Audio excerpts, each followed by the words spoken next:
Assalamualaikum sahabat-sahabat yang dirahmati Allah. Hari ini saya akan menceritakan seorang pengusaha yang jasadnya ditolak bumi. Namun sebelumnya saya sarankan untuk menuliskan sholawat Nabi Muhammad agar kelak sholawat ini menjadi saksi untuk mendapat syafaat di akhirat.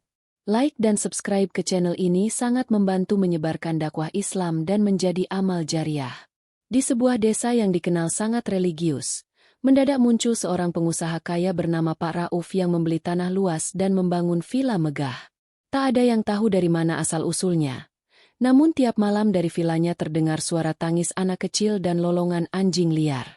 Warga hanya bisa berbisik-bisik, karena setiap orang yang mencoba menyelidiki, menghilang secara misterius. Pak Rauf dikenal sangat dermawan di depan umum, namun aslinya ia mempekerjakan anak-anak yatim sebagai buruh tanpa upah. Ia sering berkata, "Yang penting gue sedekah. Gak usah tanya caranya."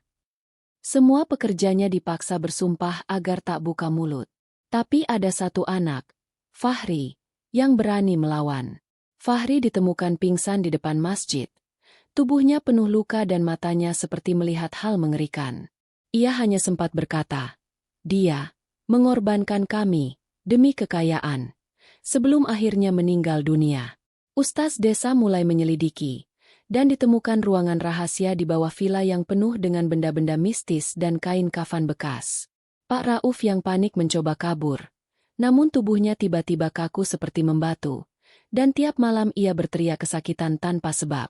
Setiap dokter yang memeriksanya mengatakan, secara medis, dia sehat, tapi jiwanya seperti dihukum. Saat Pak Rauf akhirnya meninggal dunia secara tragis, tubuhnya terbakar sendiri saat azan subuh. Jenazahnya dibawa ke pemakaman. Tapi inilah puncaknya. Tanah kuburan menolak jasadnya.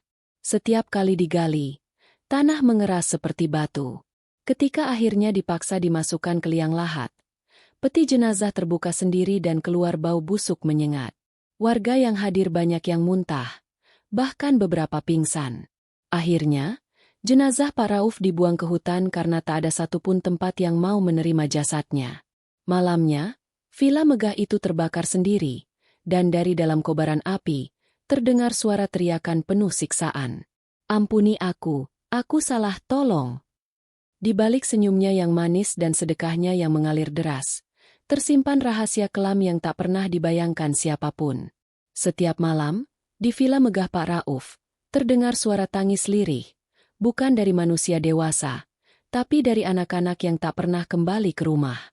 Ia bilang semua demi amal. Ia bilang semua demi surga. Tapi Tuhan tak bisa dibohongi. Saat malaikat maut datang menjemput, tubuhnya membusuk dalam hitungan menit. Matanya membelalak, lidahnya menjulur, dan dari mulutnya keluar bisikan, "Panas, tolong saya." Dan saat jasadnya hendak dimakamkan, bumi menolaknya.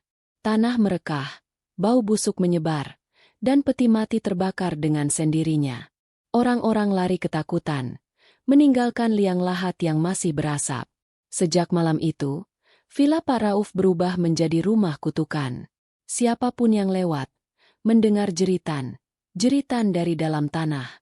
Hikmah yang bisa kita ambil dari cerita ini adalah, kebaikan yang sejati bukan hanya di mata manusia, tapi di hadapan Allah.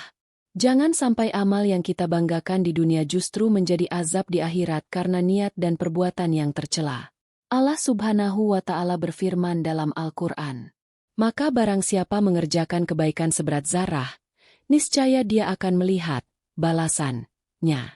Dan barang siapa mengerjakan kejahatan seberat zarah, niscaya dia akan melihat balasannya." Quran Surat Az-Zalzalah 7-8. Semoga kita semua dijauhkan dari sifat munafik dan diberikan keikhlasan dalam berbuat baik. Terima kasih sudah menyaksikan cerita ini. Kalau kamu suka dengan kisahnya, jangan lupa like, komentar, dan subscribe untuk mendukung kami menghadirkan kisah-kisah penuh makna lainnya. Sampai jumpa di cerita azab berikutnya. Ingat, kematian bisa datang kapan saja.